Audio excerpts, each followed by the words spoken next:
Thank you guys for showing me the love. Mutane da yawa na gani da na tashi da safe a DM dina sun cika ana ce mun ya kamata ka ɗau mataki. Akwai ma waɗansu da lauyoyi ne na gani private lawyer ne suna cewa su za su tsaya mun ko kwandala ba sa bukata saboda sun ga abinci ne. Kai duniyar nan da Allah ce kullum mana alaiha fa komai ma fa zai kare fa Allah ne kawai zai doma. Ɗan uwa na gode da nuna ƙauna kuma wallahi ban san ina da masoya ba masu kishi kai na ga wata bace ma daga ta wuce astagfirullah kai Allah mun gode ma Allah ka bar mu da masoya wallahi ban san ina da masoya haka ba Husaini yadda nake ganin ana zagi na ana jin haushi na ashe ina da masoya abin ya taɓa min ƙorafi ya hakuri wato ku gane addinin musulunci idan aka yi ma wani abu kana da daman ka ɗau mataki sai ka danna fushinka ka haƙura to wannan abin Allah yana son wannan abin kuma zai baka gwaggwaɓar sakamako da haka da lauyoyi da suke ta cewa kai ƙara ko ba su dama su shigar da ƙara wannan abu ne da direct wato criminal case ne wanda za su samu abin duniya ne ko dai su samu wani abu ban sani ba to amma dai ko ma me dai na ɗauka cewa ƙauna ce ta sa kuka zo kuka yi min wannan magana kamar da shi ma da ba Allah yake cewa mai da Allah ya ɗauki mataki da sauransu ku gane wani abu ni mai da'awa ne kuma suna da muke da'awa dole mu dinga kokarin kwaikwayo da ɗabi'u na manzo Allah sallallahu alaihi wasallam lokacin da annabi ya je Ta'ifa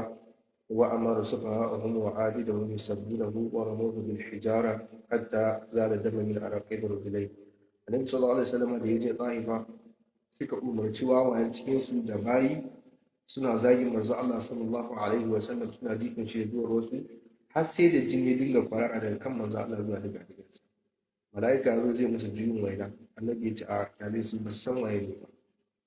bayan ne annabi wa ma arsalnaka illa rahmatan lil alamin an aiko annabi ne zama to rahama ga mutane ku tsaya ku auna abin da hankali al'umma ku fahimta wannan maganganun da ta faɗa wato mutum ko da ba shi da ilimi ishadiri ya iya faɗa wannan magana in public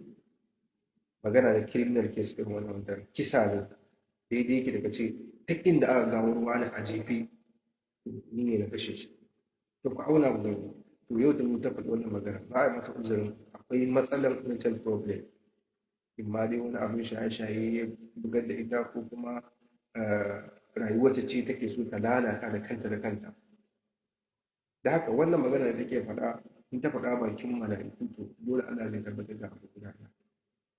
dan ita dai ba ta da sarki ko a wata ainihin daraja da za ta iya yi wa wani addu'a domin ita ba ma addu'a ta ba bokaye da take takama da su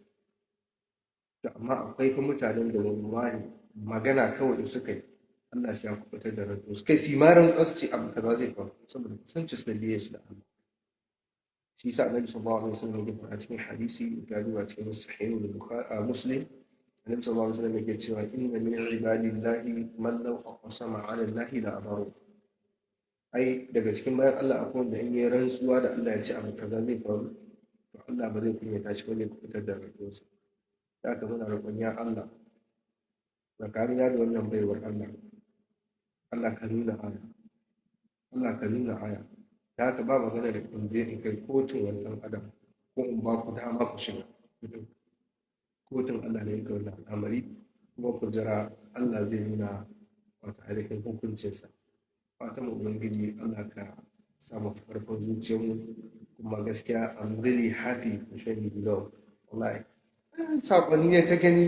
ni na kwanta bacci ma jiya da na yi bidiyo din kawai sai nake ta ganin mutane maza da mata kishi nuna kauna a kaina za a ɗau mataki maganganu na rashin jin daɗin abin da aka faɗa da sauransu ya ce to ni ina ce ina ta bacci na ma damu da abin ba amma a shi nan masu yaran su ya ɓaci la wa'inda ma ba na tunanin ga suna ta magana akan abin to ubangiji Allah ka datar da mu ita kuma Allah ya shirye ta ba za mu fasa addu'a ba haka annabi ya karantar da mu Allah ka samu dace